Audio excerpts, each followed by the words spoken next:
finally happened. On the 31st of January 2020, 3.5 years after the June 2016 referendum, and just shy of 3 years after the formal announcement by the UK government to proceed with withdrawing from the EU, the UK has officially left, but is now in a transitional period that is set to last until the end of this year. This means that we are still under EU laws, including customs and the single market, until then. So, what's going to happen? Hi everyone, I'm Joy. Welcome. And I'm going to be talking about politics and elections. So, if that's not your thing, sorry, but you really do need to be invested in politics because everything is politics. So, let's rewind a little bit. Ever since the UK joined the original EC in 1973, there has been a continued history of this attitude of one foot in, one foot out, politically speaking, when it comes to Europe, with referenda and withdrawals being recurring talking points throughout the decades. Since 2016, the divorce proceedings have been messy and long-winded, with neither side really willing to give up the benefit of their powerful bargaining position. Many of my peers, myself included, are still unhappy about the results.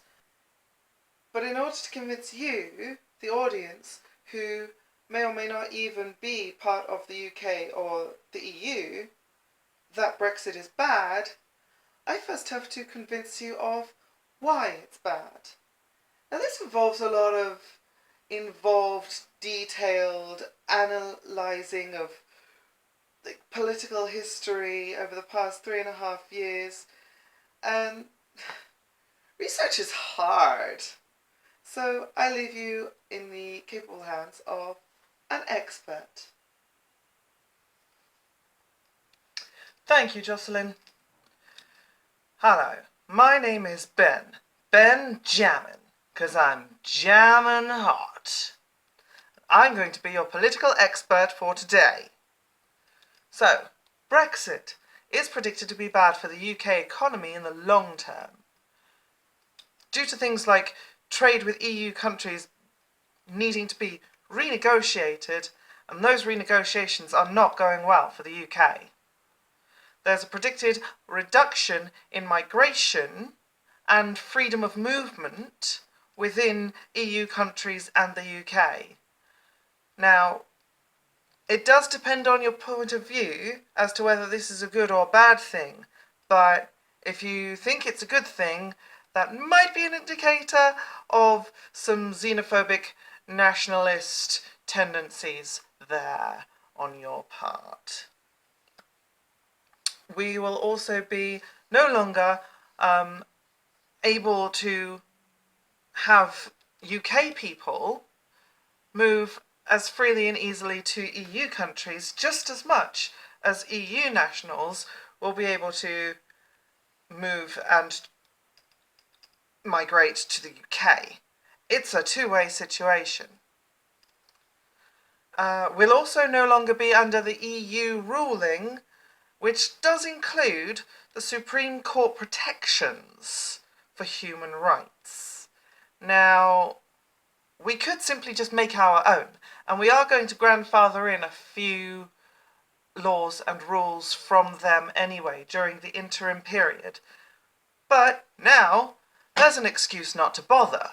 And thank you, Conservatives, because that's what I predict will happen. The Ireland border between the Republic of Ireland and Northern Ireland is a very tense situation going on there. What with the whole Ireland peace process having been so turbulent in the past years and decades, all of that uncertainty has just been brought to the fore again. The EU, or originally as it was known back then, the EC, when it was first set up, it was actually partially to protect all of the European countries from entering into another war like the Second World War, which is what it was coming off the back of. The Brexit referendum itself was a disaster. First of all, people were given the options for two binary positions: in or out, without so much as any real depth or nuanced explanation as to what that exactly meant for the country or for the future of Europe.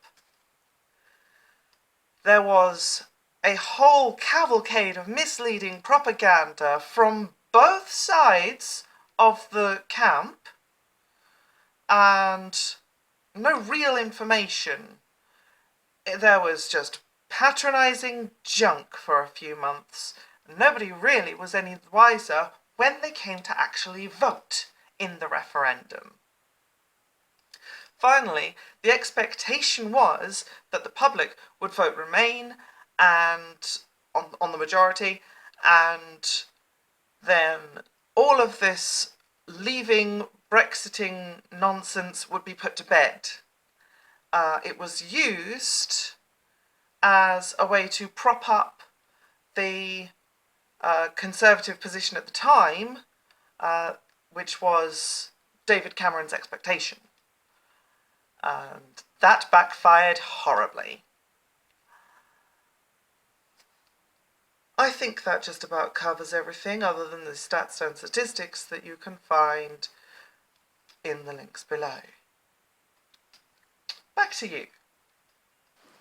So, if Brexit is such a bad thing, and a lot of people that I know don't want it and didn't even vote for it, well, why is it going ahead? Surely that means that there's something wrong politically.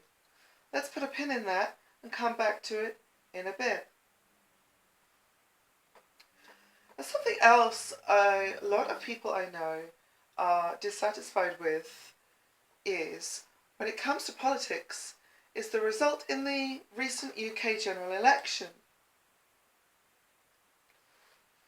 The registered voters, again numbering about 47.5 million out of a population of 66 million, only 67.3% of those registered voters actually voted. In my constituency, which is Taunton Deane, I voted not so much for the candidate that I wanted, but against the candidate that I didn't. In this sort of tactical voting manoeuvre that I pretty much felt forced into, the only sensible vote was to vote for the Lib Dem candidate, as did my like-minded peers, despite the fact that I am actually pro-Jeremy Corbyn's leadership of the Labour Party. And in the last general election, when it was Jeremy Corbyn or Theresa May, I voted for Corbyn. I'll throw up some statistics of how my constituency voted to show you why that was the only realistic hope of unseating Conservative leadership here.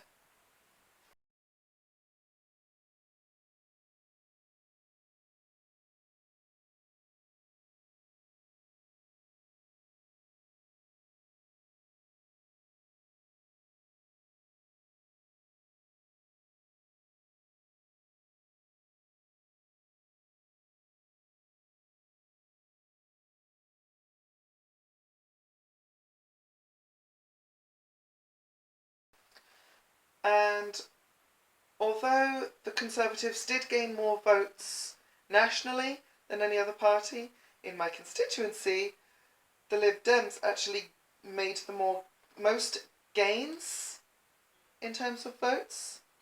Still not as many as the Conservatives, but still. So, in order to convince you, the audience, why a Tory win is actually bad, again, I have to convince you why. Expert? Thank you again. So, why the Conservative Party has ruined this country, the UK? Well, generally, the Conservative Party supports low taxes and also low public spending, which ensures that the rich stay rich and the poor stay poor. One such public service that is receiving of low public spending is the National Rail, which was privatised by a Conservative government in the 80s. And what that did was that the rail services were bought, cut up, sold to private companies, and what that means for the everyday people is that the costs of train travel have risen, and they have continued to rise ever since. A side note, HS2, or as it's known as High Speed Rail 2, is a railway line that is set to travel directly from London to Birmingham and also Manchester to Leeds. And it just got the green light from the Conservative Party. Now, this proposition, this endeavour, is going to be massively costly, to the tune of over £1 billion, somewhat unnecessary because transport links between these cities already exists. There's going to be damage to the environment, and the general consensus by the everyday people is that it's just not wanted. Let's talk about the environment whilst we're on that subject, and climate change. Now, the Conservatives in this country do at least acknowledge that climate change is a real problem. Their solution, however, is to impose taxes and restrictions on workplace car parks, to raise taxes on cars and car owners, to restrict car advertising, and to halt airport growth, which basically are impractical measures with a growing population, and especially people who live rurally. And a lot of people do in the UK live rurally. The military, very tense subject there. The Conservatives supported the war in Afghanistan post 9/11. So great for that. We had lots of British troops over there in Afghanistan who really should not have been there. The health service. The Conservatives are systematically hacking the budget for the NHS to pieces, trying to push for privatisation of the NHS like they did with the National Rail in the 80s. And since 2010, tens of thousands of people have lost their jobs or left NHS jobs because of the austerity measures. Welfare. Their goal of the Conservative Party is to reduce the number of people on state benefits. So what they did was they introduced universal credit, which is a poorly executed means of providing welfare. It's a system that has many, many bugs in it. It relies heavily on computerized systems, internet systems that some people just don't have access to on a regular, decent basis. The system has failed and fucked up like so many times.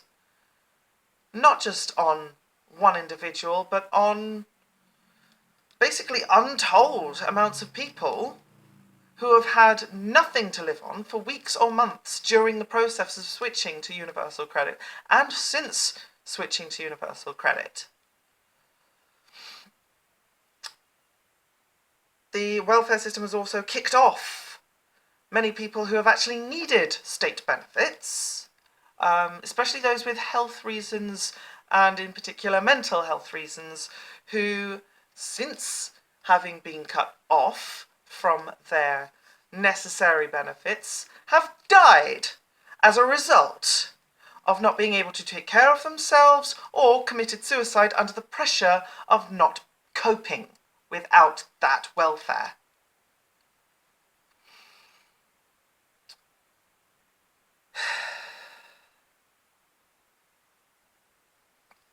And finally, to bring this topic full circle, we're going to talk about the Conservative attitude towards Europe.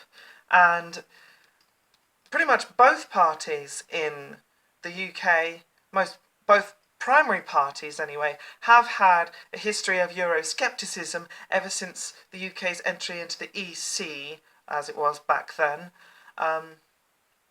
with this one foot in, one foot out attitude. The Conservatives more so, though. Some Conservatives actually left the Conservative Party, and then with that goal of leaving Europe, formed the party UKIP, UK Independence Party. The UK has also never adopted a single currency, like all but 3 EU countries have. David Cameron, a Tory, initiated the referendum for Brexit under pressure to do so. However, when the vote didn't go his way, he bailed.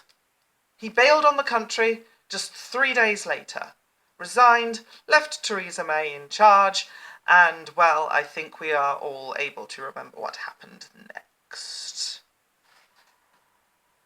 With the 2019 election that just happened, a very pro-Brexit Boris Johnson won the election against the only major rival in terms of premiership, Jeremy Corbyn, who at that time actually proposed the idea of a second referendum.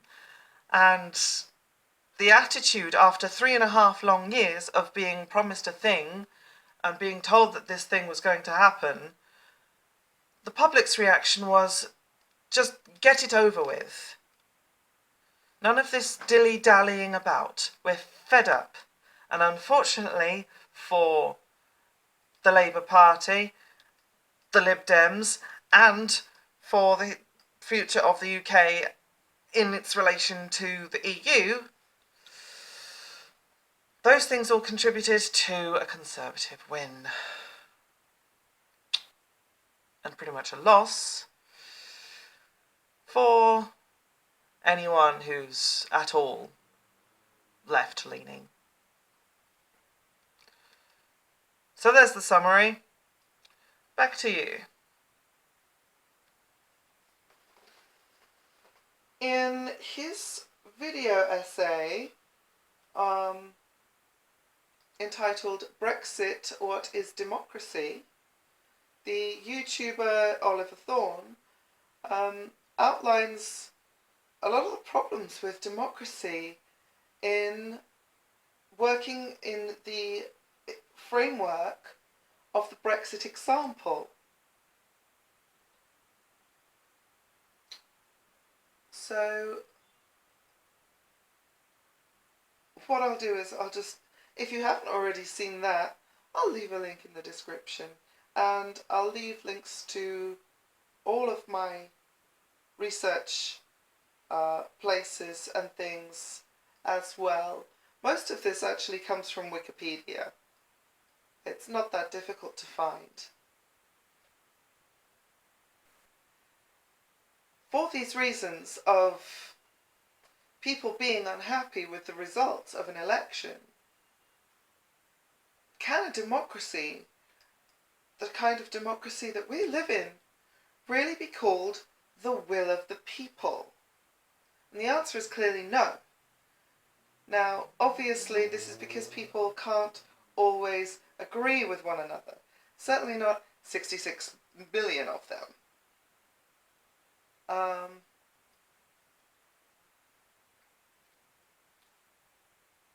So what we do is we end up going with what the majority votes for. But is that really the best way to make decisions? And again, the answer is no. Actually, it's a logical fallacy, a well-known one at that. It's called the argument from popularity. Just because most people want a thing doesn't necessarily mean that that thing is correct or logical to do so. And of course the best way to explain that is with the well-known phrase about thinking for oneself. If everyone jumped off a bridge, would you do it? That's basically the example here. So what I'm saying here is, the system is massively flawed. Hello? Hello? Can I get a new system, please?